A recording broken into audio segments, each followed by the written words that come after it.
Chemistry 11th class, chemistry का chapter 1 some basic concepts of chemistry. इसके theory part को आज मैं डील कर रही हूँ। न्यूमेरिकल पार्ट हम लोग ऑलरेडी डिस्कस कर चुके हैं। इसमें यहाँ पर मैंने जेईई मेंस और एनसीईआरटी का सिलेबस में डाला है और जेईई एडवांस का सिलेबस है। तो फिलहाल जो यहाँ पे नोट्स आपको अवेलेबल करवा रही हूँ वो एनसीईआरटी के जेईई मेंस लेवल के हैं। ठीक है, एनसीईआरटी सीक्वेंस के अकॉर्डिंग सबसे पहले केमिकल क्लासिफिकेशन ऑफ मैटर दिया गया है। तो मैटर का classification, physical classification, chemical classification. ठीक है, physical classification solid liquid gas होता है, ये सब कुछ आप छोटी क्लासेस में पढ़ चुके हैं। केमिकल क्लासिफिकेशन में प्योर सब्सटेंस और मिक्सचर होते हैं।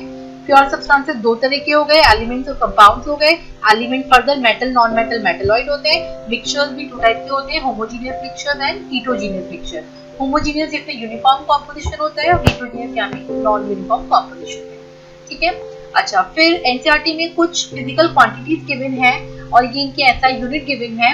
तो यहाँ पर जैसे length, mass, time, electric current, temperature, amount of substance और ल्यूमिनियस, इन सबका जो ऐसा यूनिट है ये सारे आपको गिवन है कि लेंथ की मीटर्स है, मास की किलोग्राम है, टाइम का सेकंड है। ठीक है, ये सब आपको जस्ट देखनी है। एनसीईआरटी में इस पे ऐसा कोई क्वेश्चन नहीं दिए हैं, कुछ एक क्वेश्चन यूनिट कन्वर्जन के हैं बस। यहाँ पर कन्वर्जन के भी यहाँ पे सिंबल्स वाइज वैल्यूज गिवन है। मोस्टली जो कन्वर्जन है 10 की पावर -6, -9, -12 ये तीन ज्यादा यूज होते हैं। ठीक है, -6 माइक्रो सिंबल हो गया म्यू, -9 नैनो सिंबल हो गया एन और -12 पिको यानी सिंबल हो गया पी। ठीक है, अच्छा, फिर यहाँ पे कुछ यूनिट कन्वर्जन हैं, जैसे आर्मस्ट्रॉन्ग लेंथ की यूनिट है। आर्मस्ट्रॉन्ग क्या होता है, 10 की पावर -10 मीटर्स है। ठीक है, और मास की जो यूनिट्स हैं एएमयू है, वॉल्यूम की मीटर्स क्यूब है, एनर्जी, प्रेशर, वर्क, इन सब की एनर्जी, ये इन सब की यूनिट्स यहाँ पे गिवन है। कुछ क्वेश्चंस एनसीईआरटी ने इसमें दिए हैं, वो क्वेश्चंस मैंने यहाँ पे डाल दिए हैं यूनिट कन्वर्जन के, जो आप देख लेंगे। और हम यहाँ पे, अच्छा, एक एनसीईआरटी ने क्वेश्चन इस पर आया हुआ है, what is the full form of AJT, right its uses. तो इसमें एजेटी का फुल फॉर्म है, 7 नंबर पे मैंने मार्क किया है, अजीडोथाइमिडीन एक मेडिसिन है AJT and it is used for helping AIDS victims। ठीक है, तो ये उस पूरी थ्योरी में आगे गिवन है। यहाँ से स्टार्ट होता है precision and accuracy significant figures. तो इस पार्ट पर अब हम आते हैं। तो सबसे पहली बात, प्रिसिशन एंड एक्यूरेसी में क्या डिफरेंस है। एक्यूरेसी होती है जो भी टारगेट वैल्यू है, ट्रू वैल्यू है, उससे कितना क्लोज है। ठीक है, degree of closeness to the true value is accuracy. Precision क्या होता है, कोई भी इंस्ट्रूमेंट के जो वैल्यू आ रही है, वैल्यू सेम वैल्यू जितनी बार रिपीट होगी। ठीक है, रिपीटेशन इज प्रिसिशन और ट्रू वैल्यू का क्लोजनेस इज एक्यूरेसी। जैसे यहाँ पर ये जो 4 स्फीयर्स गिवन हैं, इनमें सेंटर, ठीक है, जैसे एटम इज स्फेरिकल, तो इसमें सेंटर में न्यूक्लियस है, न्यूक्लियस हमारा टारगेट है, न्यूक्लियस में कहीं सेंट्रल पॉइंट होगा सेंटर में, वो टारगेट ट्रू वैल्यू है। ठीक है, तो यहाँ पर जो वो सेंटर पॉइंट को सर्च करने के लिए 1 2 3 5 डॉट्स लगे हैं। ठीक है, 5 डॉट्स इस न्यूक्लियस के ही आसपास है, सेंट्रल पॉइंट के आसपास है, यानी कि हाई एक्यूरेसी है। लेकिन सेम पॉइंट पर इनका रिपीटेशन नहीं हो रहा है, एक ऊपर की डायरेक्शन में, एक नीचे की डायरेक्शन में, एक साइड में है, एक साइड में है। तो यहाँ पे प्रिसिशन तो कम है, प्रिसिशन यानी रिपीटेशन तो कम है, लेकिन यस ट्रू वैल्यू के नियर है सारी, तो एक्यूरेसी हाई है। इधर देखो, यहाँ पे लगभग सेम पॉइंट पर रिपीटेड लग रहे हैं चारों पॉइंट। ठीक है, सेम पॉइंट पर रिपीटेशन यानी प्रिसिशन तो हाई है, लेकिन सेंटर से काफी दूर है, तो यानी एक्यूरेसी लो है। इधर देखिए, सारे पॉइंट सेम पॉइंट पर आसपास रिपीट होते हुए लग रहे हैं और सेंट्रल पॉइंट के ही पास है, यानी यहाँ पर एक्यूरेसी प्रिसिशन दोनों हाई है। और यहाँ पर देखिए, एक तो टारगेट से भी दूर यानी कि एक्यूरेसी लो, और रिपीटेशन भी नहीं है, सब चारों अलग अलग उस पर है, पोजीशन पर है, यानी प्रिसिशन भी लो है। ठीक है, तो यानी एक्यूरेसी क्या है, ट्रू वैल्यू के जितना डिग्री आप क्लोजनेस में है, और प्रिसिशन यानी जो सेम वैल्यू का कितनी बार रिपीटेशन हो रहा है। ठीक है, अच्छा, इसके बाद सिग्निफिकेंट फिगर्स है। सिग्निफिकेंट फिगर्स क्या है, तो they tell the number of digits in which we have confidence. कैसे, यहाँ पे आपके, अच्छा, पहले कैरेक्टरिस्टिक पर आते हैं। Larger the number of significant figures, greater is the accuracy. ठीक है, जितने ज्यादा नंबर्स होंगे सिग्निफिकेंट फिगर्स के, उतनी ज्यादा एक्यूरेसी होगी। And the reverse is also true. इसके रूल से हम देखते हैं, rules for counting the number of significant figures. तो ऐसी डिजिट्स सबसे पहले हम लेते हैं और नॉन जीरो डिजिट्स के लिए। नॉन जीरो यानी जहाँ पे जीरो अपीयर नहीं है, जैसे एग्जांपल में देखो 42.3 में टोटल सिग्निफिकेंट फिगर्स है 3, यानी कि 4, 2 और 3 डिजिट्स हैं, तो 3 सिग्निफिकेंट फिगर्स हैं। इसमें देखो 243.4, ठीक है, टोटल कितनी 4 डिजिट्स हैं, तो 4 सिग्निफिकेंट फिगर्स हैं। ये सारी नॉन जीरो वैल्यू यानी जीरो के अलावा कोई दूसरे डिजिट यहाँ पर अवेलेबल है। अच्छा, अब अगर जीरो हो किसी नंबर में तो क्या होगा? Zero become significant figure when it appears between two non-zero digit। अगर जीरो दो non-zero digit के बीच में फंस गया तो हमेशा सिग्निफिकेंट होगा। जैसे देखो 5.03, जीरो जो है 3 और 5 के बीच में है, तो ये यहाँ पे टोटल 3 सिग्निफिकेंट फिगर्स हो गए, 5 भी, 0 भी, 3 भी। नेक्स्ट है 5.604, तो यहाँ पे टोटल कितने 4 सिग्निफिकेंट फिगर्स हो गए। 4.004, तो यहाँ का भी 4 और लास्ट का भी 4, दोनों के बीच में जीरो फंसा है, तो ये जीरो भी काउंटेड होगा एज अ सिग्निफिकेंट फिगर।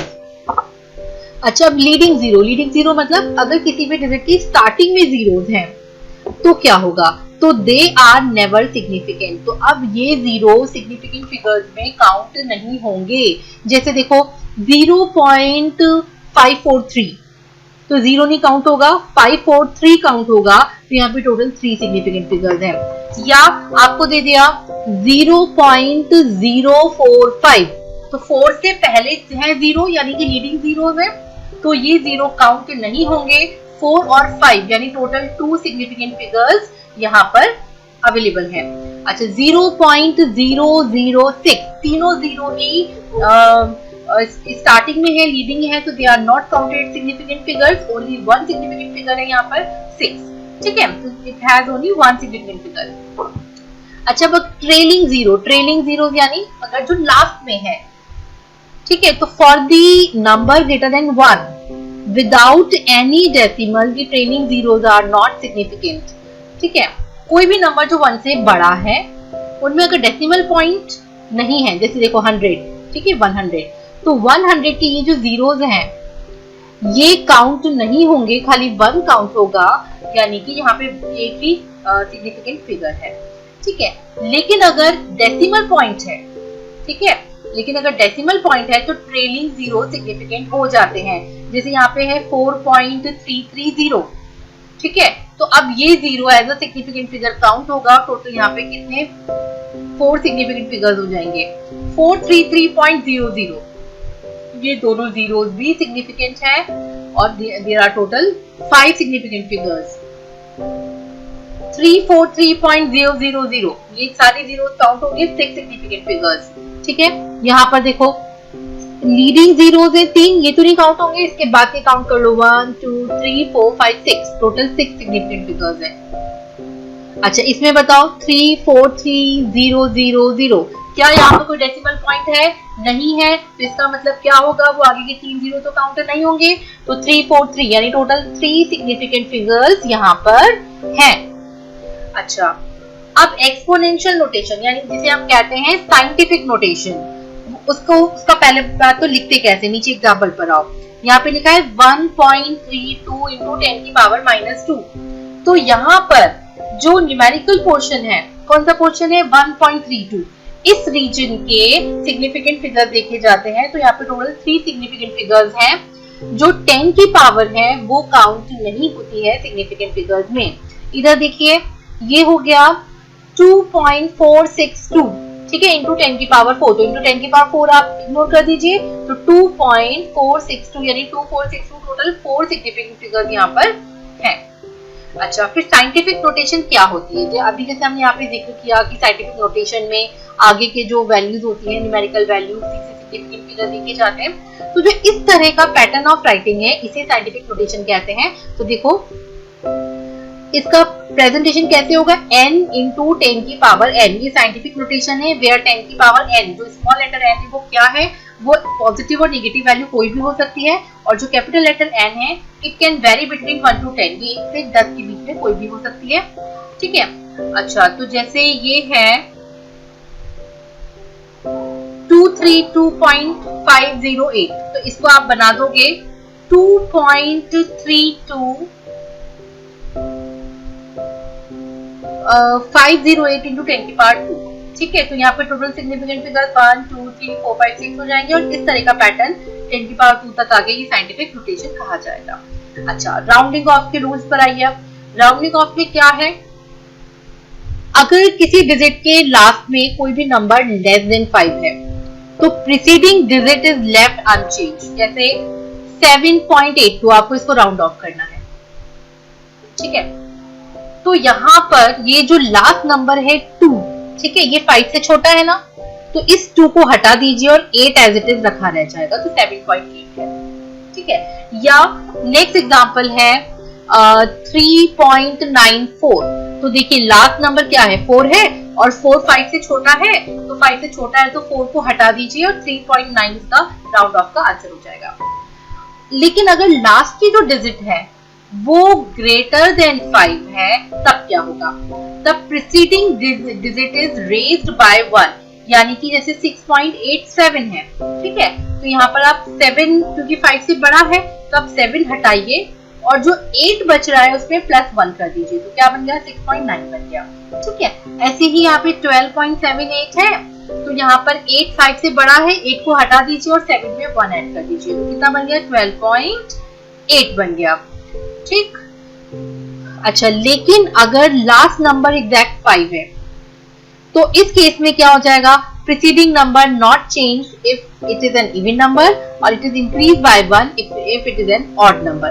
देखो जरा, 6.35 है, लास्ट नंबर 5 है, ठीक है, तो आप 5 को रिमूव करिए और 5 से पहले देखिए 3 है, 3 यानी कि ऑड नंबर है, तो ऑड इसमें +1 कर दीजिए तो ये 4 बन जाएगा, ठीक है। अच्छा, यहाँ पे देखो लास्ट नंबर 6.25 में लास्ट नंबर 5 है, ठीक है, 5 को आप हटा दीजिए तो 5 से पहले क्या है, ऑलरेडी इवन नंबर है, तो 6.2 रह जाएगा। इसको आप ऐसे भी याद रख लीजिए कि हम हमेशा लास्ट में इवन नंबर देखना चाहेंगे, ठीक है।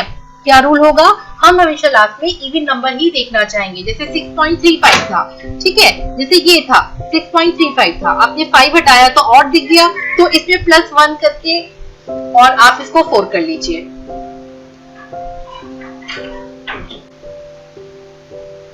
हाँ, अब है सिग्निफिकेंट फिगर्स इन कैलकुलेशन। सबसे पहले हम लेते हैं एडिशन एंड सब्ट्रैक्शन पर, ठीक है। यहाँ पे मैं आपको डायरेक्टली एग्जांपल से बता देती हूँ। तो इसमें आप देखिए 12.11, इसमें डेसिमल पॉइंट के बाद 2 नंबर्स हैं, ठीक है, मतलब 2 सिग्निफिकेंट फिगर्स हैं। 18.0, डेसिमल के बाद कितने सिग्निफिकेंट फिगर है, 1 है ना, 0 काउंट हो गया यहाँ पर। अच्छा, 1.012, डेसिमल पॉइंट के बाद कितने सिग्निफिकेंट फिगर हैं, 3। तो आंसर में, अच्छा बाकी तीनों को ऐड कर दिया, ठीक है, पहले तो आंसर आ जाएगा 31.122, ये आंसर आ गया। अब आंसर को कहां तक राउंड ऑफ करना है, तो इन तीनों में डेसिमल पॉइंट के बाद जितना लीस्ट सिग्निफिकेंट फिगर है उस नंबर तक इस आंसर को राउंड ऑफ करना है डेसिमल प्लेस के बाद। मतलब यहाँ पे 2 है सिग्निफिकेंट फिगर आफ्टर डेसिमल, यहाँ पे 1 है, तो यानी आंसर डेसिमल पॉइंट के बाद खाली 1 सिग्निफिकेंट फिगर तक आएगा, तो 31.1 इसका आंसर हो जाएगा, ये आ जाएगा 31.1। रेफरेंस क्या बना दिया, 18.0, 18.0 में भी कौन रेफरेंस है, पॉइंट के बाद वाला 0 है, ठीक है। जैसे यहाँ पे रेफरेंस लिखते हैं 33.3, यानी डेसिमल पॉइंट के बाद 1 सिग्निफिकेंट फिगर, 3.11 डेसिमल पॉइंट के बाद 2 सिग्निफिकेंट फिगर्स, 0.313 डेसिमल प्लेस के बाद, डेसिमल पॉइंट के बाद 3 सिग्निफिकेंट फिगर्स, ठीक है। तो लीस्ट सिग्निफिकेंट फिगर किसमें है डेसिमल पॉइंट के बाद, फर्स्ट वाले में कितना है, 1 है, तो आंसर डेसिमल पॉइंट के बाद खाली 1 नंबर तक आएगा, 1 डिजिट तक आएगा, ठीक है। तो तीनों को ऐड किया, आंसर आया 36.723। तो आप इसको डेसिमल पॉइंट के बाद 36.7 राउंड ऑफ कर लेंगे तो 36.7 आ जाएगा, ठीक है, तो 36.7 का आंसर हो जाएगा। ऐसे ही तीनों को ऐड करिए। इन तीनों में फर्स्ट वाले में देखिए पॉइंट, डेसिमल पॉइंट के बाद 4 सिग्निफिकेंट फिगर्स हैं, डेसिमल पॉइंट के बाद 3 सिग्निफिकेंट फिगर्स हैं और डेसिमल पॉइंट के बाद 2 सिग्निफिकेंट फिगर्स हैं। तो आंसर में डेसिमल पॉइंट के बाद 2 सिग्निफिकेंट फिगर्स नजर आने चाहिए। तो तीनों को ऐड किया, 3.473 बनाया, तो 3.47 इसका आंसर हो गया, ठीक है। तो ये वाली बात समझ में आई एडिशन में। सेम कहानी सब्ट्रैक्शन में हो जाएगी। अच्छा, फिर है मल्टीप्लिकेशन एंड डिवीजन की सिग्निफिकेंट फिगर्स। तो मल्टीप्लिकेशन और डिवीजन में आपको क्या करना है, जैसे 2.5 और 1.25, तो इसको आपने मल्टीप्लाई किया तो 3.15 आया। Since 2.5 has 2 significant figures, the result should not be more than 2 significant figures, thus it is 3.1। आपको इसमें इन दोनों में सिंपली ये देखना है कि किसने लीस्ट सिग्निफिकेंट फिगर्स हैं उतने में ही आंसर आना चाहिए। जैसे यहाँ पर देखो 142.06 से इसको 0.23 से मल्टीप्लाई किया गया, तो ऊपर वाले नंबर में तो 5 सिग्निफिकेंट फिगर्स है और नीचे वाले में 2 ही है। ठीक है, ये 0 तो लीडिंग 0 है ना, ये काउंट नहीं होगा, तो 2 है। तो आंसर में 2 सिग्निफिकेंट फिगर नजर आनी चाहिए। आंसर आया 32.6738, राउंड ऑफ करोगे तो क्या आ जाएगा, 33 आ जाएगा। इसी तरह से इसमें देखिए मल्टीप्लाई किया गया, तो फर्स्ट वाले नंबर में 51.02 है, टोटल 5 सिग्निफिकेंट फिगर्स है, नीचे वाले में 1.31, टोटल 3 सिग्निफिकेंट फिगर्स है। मल्टीप्लाई किया तो आंसर कुछ ऐसा नजर आया 66.84668। ठीक है, अब इसमें बताओ लीस्ट सिग्निफिकेंट फिगर्स कितने होंगे, 3 होंगे। ठीक है, तो आंसर में टोटल 3 सिग्निफिकेंट फिगर्स दिखने चाहिए, तो 66.8। ठीक है, राउंड ऑफ होके ये आ जाएगा। अच्छा, यहाँ देखो डिवीजन में 0.90, टोटल कितने सिग्निफिकेंट फिगर्स है, 2 है, ये लीडिंग 0 है, ये तो काउंटेड नहीं होगा ना, divided by 4.26, total 3 significant figures, दोनों को डिवाइड किया, ये आ जाएगा 0.21126676। अब हमें आंसर कितनी डिजिट में देना चाहिए, मिनिमम 2 सिग्निफिकेंट फिगर्स, जो ऊपर वाला नंबर है 0.90 को रेफरेंस बन गया। ठीक है, तो यहाँ पे आंसर वुड बी 0.21। ठीक है, तो यहाँ पर आपकी एनसीईआरटी ने ये वाले सारे क्वेश्चन दिए हैं और इन सारे क्वेश्चंस के लास्ट में आंसर्स हैं, ये मैंने आपको दे दिए हैं। अब आप इनकी प्रैक्टिस करेंगे और बहुत सिंपल है, बस आपको रूल्स थोड़े से एक बार देखने हैं। इसके बाद में इस चैप्टर का वैसे हम सारा थ्योरी पार्ट कर चुके हैं, ये कुछ लॉज हैं और कुछ थ्योरी पार्ट है वो मैं आपको अवेलेबल करवा रही हूँ। तो ये है लॉज ऑफ केमिकल कॉम्बिनेशंस। इसमें first is law of conservation of mass, it is given by Lavoisier. तो कंजर्वेशन ऑफ मास क्या था कि matter can neither be created not be destroyed. ठीक है, तो that is law of conservation of mass है, लेकिन इसका भी लिमिटेशन है। इसका लिमिटेशन क्या है कि this law is not applicable to the nuclear processes where mass and energy are interconvertible by Einstein's equation equal to mc²। आपने जो देखा है कि हाइड्रोजन बॉम्ब बनता है या जो न्यूक्लियर बॉम्ब है, न्यूक्लियर बॉम्ब में क्या होता है, जो बहुत ह्यूज अमाउंट में एनर्जी निकलती है बॉम्ब ब्लास्ट में, न्यूक्लियर बॉम्ब के ब्लास्ट में, वो एनर्जी क्यों निकलती है, उसमें न्यूक्लियस डिस्ट्रॉय होता है किसी भी एटम का, और न्यूक्लियस के डिस्ट्रक्शन से जो मास होता है न्यूक्लियस का वो एनर्जी में कन्वर्ट होता है। ठीक है, तब वो एक इतना ह्यूज बॉम्ब ब्लास्ट होता है कि ये वो हमारी अर्थ के बहुत सारे रीजन को बहुत ही डेंजरसली अफेक्ट करती है। ठीक है, अच्छा, हमारी डेली लाइफ में जितनी भी रिएक्शंस होती हैं उनमें खास बात क्या है, उनका न्यूक्लियस अनटच्ड होता है। न्यूक्लियस के बाहर जो इलेक्ट्रॉन्स होते हैं सिर्फ वही रिएक्शन कर रहे होते हैं, न्यूक्लियस रिएक्शन नहीं कर रहा होता है। ठीक है, क्योंकि न्यूक्लियस रिएक्शन नहीं कर रहा होता, इलेक्ट्रॉन्स की बॉन्ड एनर्जी तो बहुत कम होती है, तो इलेक्ट्रॉन्स की वजह से जो बॉन्ड्स बनते हैं वो बहुत ही कम एनर्जी के होते हैं, तो वो डेंजरस नहीं होते हैं। लेकिन हाइड्रोजन बॉम्ब, न्यूक्लियर बॉम्ब, जिस तरह के बॉम्ब्स हैं, इनमें न्यूक्लियस ब्लास्ट होता है, न्यूक्लियस का सारा मास एनर्जी में कन्वर्ट होता है, और इस तरह के प्रोसेसेस में क्या हम बोलते हैं, क्योंकि न्यूक्लियस का मास एनर्जी में कन्वर्ट हो गया, तो now mass is not conserved.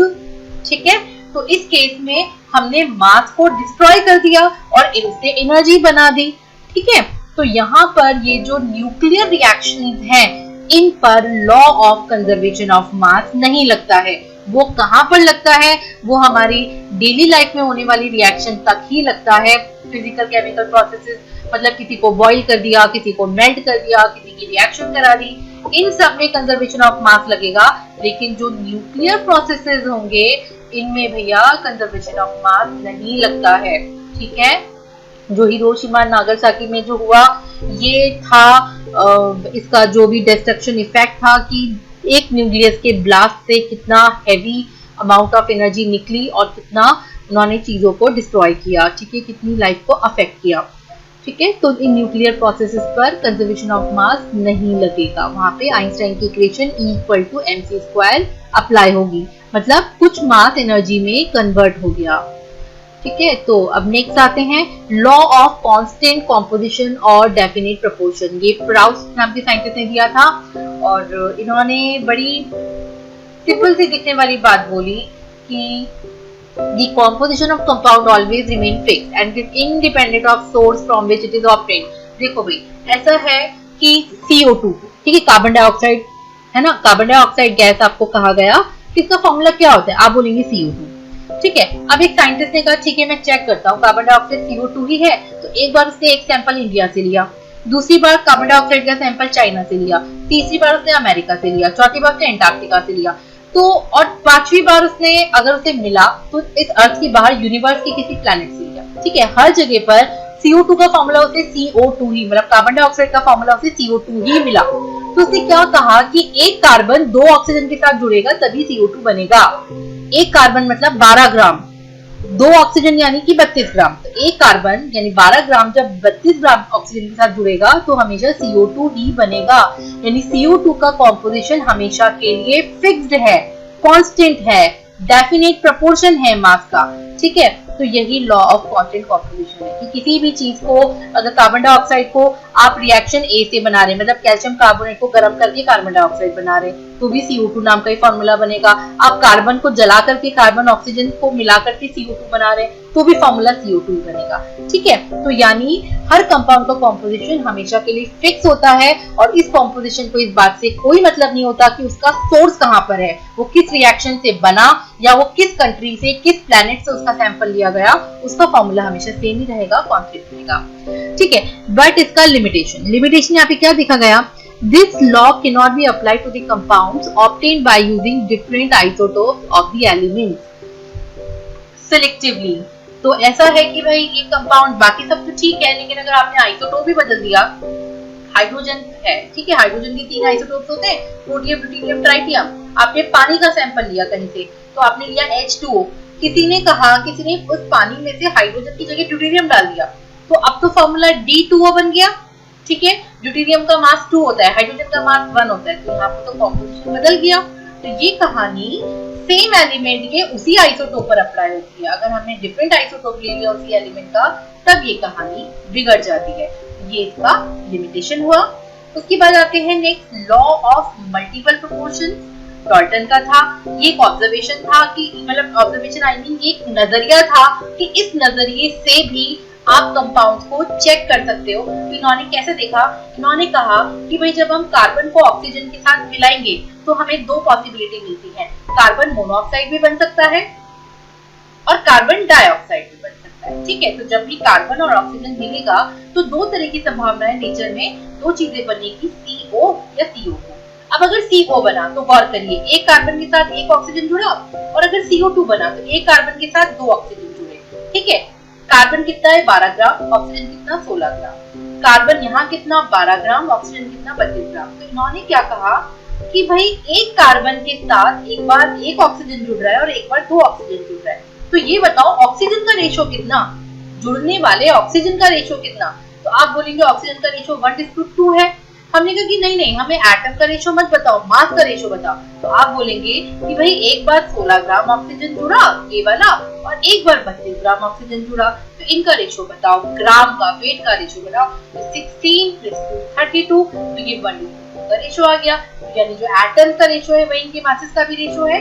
तो यानी कि ये जो रेशो है ये हमेशा होल नंबर होगा, सिंपल रेशो होगा। मतलब एक 2 एलिमेंट मतलब यहाँ पे carbon and oxygen combine to form more than 1 compound. यानी अगर कार्बन एंड ऑक्सीजन नाम के 2 एलिमेंट जब कंबाइन करते हैं और कंबाइन करके मोर देन 1 कंपाउंड बनाने की संभावना इनमें होती है, then for the fixed mass of 1 element, यहाँ पे 1 एलिमेंट कार्बन है, for the fixed mass of carbon, गौर करिए कार्बन दोनों में 12 ग्राम है, the mass of the other element oxygen combined with the will be in the simple ratio। तो oxygen का कंबाइनिंग रेशो क्या नजर आ रहा है, एक बार 1 और एक बार 2, यानी 1:2 के रेशो में ऑक्सीजन की रिएक्टिविटी की वेरिएशन या संभावना दिखती है।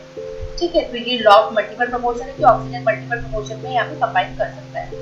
इसके बाद नेक्स्ट आ जाएगा गैलुजैक्स लॉ ऑफ वॉल्यूम कॉम्बिनेशन। ठीक है, ये बहुत सिंपल था, मैं आपको इस रिएक्शन से बता देती हूँ। इन्होंने कहा कि अगर ऐसी रिएक्शन जिसमें गैसियस कंपोनेंट्स है, ठीक है, जैसे हाइड्रोजन है गैस, Cl2 है गैस और HCl बना गैस, मोलर रेशो क्या दिख रहा है 1:1:2 दिख रहा है। तो जो मोलर रेशो है ना वही इनके वॉल्यूम का रेशो होगा। ठीक है, यानी equal volume of gases at the same pressure and temperature conditions contain equal number of molecules. यानी यहाँ पर 1 यूनिट वॉल्यूम है, मतलब बैलेंसिंग 1 है तो 1 यूनिट वॉल्यूम, बैलेंसिंग 1 है तो 1 यूनिट वॉल्यूम, बैलेंसिंग 2 है तो 2 यूनिट वॉल्यूम। शॉर्टकट में जितना वॉल्यूम उतने ही मोल, जितनी बैलेंसिंग उतने मोल उतना ही वॉल्यूम। ठीक है, तो गैसियस कंपोनेंट को वॉल्यूम की भाषा में रीड करना है। ठीक है, तो सेम टेम्परेचर प्रेशर कंडीशन पर अगर इनके वॉल्यूम सेम है तो इनके मोल भी सेम होंगे, और अगर मोल सेम होंगे तो क्या हम बोलते हैं, नंबर ऑफ पार्टिकल भी सेम होंगे, है ना। अच्छा, फिर नेक्स्ट है एवोगैड्रो लॉ। हाँ, एवोगैड्रो लॉ जो है, एवोगैड्रो लॉ भी यही बात कह रहा है कि equal volume of gases at the same temperature pressure condition should contain equal number of molecule. ठीक है, यही चीज उसने कही है सेम। और यहाँ पे एक हेडिंग है, wonder these are these laws useful? So they are no longer used in chemical calculations now, but they give an idea of earlier methods of analyzing and relating compounds by mass। यानी कि ये सब जो आपके syllabus में दिए हैं अभी सब डिस्कार्डेड हैं और इनका कोई खास यूज नहीं है। ठीक है, अब इनसे बहुत एडवांस आइडियाज आ चुके हैं जिनके बेस पर कैलकुलेशन की जाती हैं, लेकिन हाँ दे आर माइलस्टोन्स, क्योंकि इन्होंने ही आगे सोचने को ये हमें डायरेक्ट किया कि हमें चीजों को किस नजरिए से देखना चाहिए।